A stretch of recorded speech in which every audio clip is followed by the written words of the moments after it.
We have Aaron Kinghorn.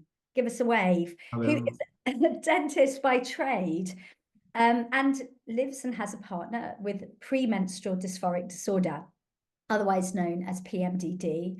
And your experience inspired you to write a book, which has just been published, called Hope, on how to support those with PMDD. And you also sit on the board of directors for IAPMD. So welcome, Aaron. Finally, from a PMDD perspective, you shared that your wife left work, but how can companies keep and retain their talent?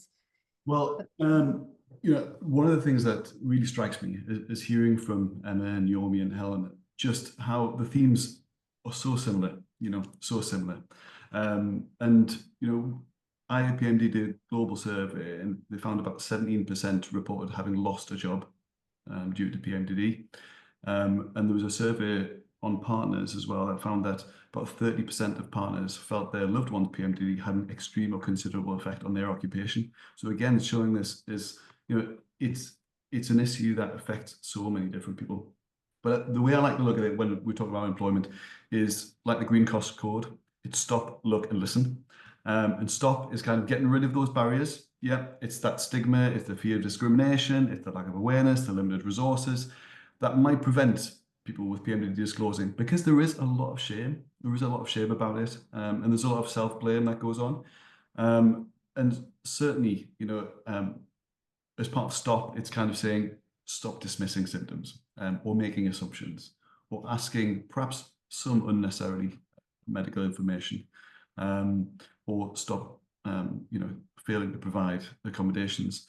But when we're looking, we want to look to provide that supportive environment, make it a culture where we can talk about it and it can be open as anything else. All the things that have been mentioned, the offering accommodations, providing flexible working, private workspaces as well. If someone's suffering from a lot of irritability, then they may not want to interact in the same way with the colleagues that they would normally do.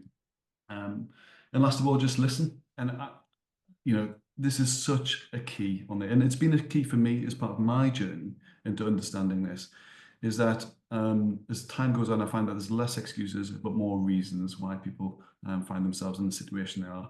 And we all know the value of being understood. And I think a real powerful thing for any leader or manager can do is to really understand who the people are that they serve.